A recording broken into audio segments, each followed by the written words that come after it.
Alors, je dessine depuis que je suis tout petit. J'ai découvert Goldorak à la télé quand il est sorti. Et ça m'a donné envie de dessiner, de prolonger les histoires sur des feuilles, des cahiers. J'étais influencé par beaucoup de dessinateurs burlesques. Il y avait Jacoviti, il y avait les Tex Avery aussi à la télé, les Gottlieb, le Gaston de Franquin, tout ce qui est parodique, un peu burlesque.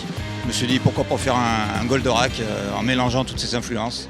Quand j'ai découvert Goldorak, il y avait à la même période les comics qui débarquaient au cinéma. Il y avait Superman au cinéma, il y a eu Spider-Man d'abord en dessin animé.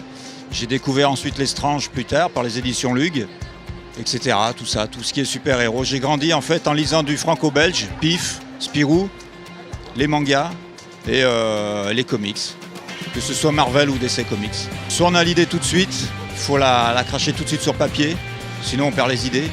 Soit, alors quand c'est du burlesque, je dessine tout de suite d'instinct, il n'y a pas forcément de préparation. Des fois les gags viennent quand je dessine une case. Sinon pour certaines BD comme les Cockman, je mets plusieurs mois pour mettre les idées dans le bon ordre.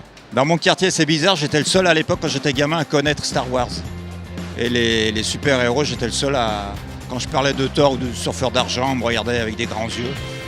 Et maintenant, tous ceux qui me regardaient bizarrement, on a le même âge, hein, tous ceux qui me regardaient bizarrement quand j'étais petit, maintenant qu'ils ont des gamins, les gamins, ils ont des t-shirts Iron Man, Avengers, Superman, Batman.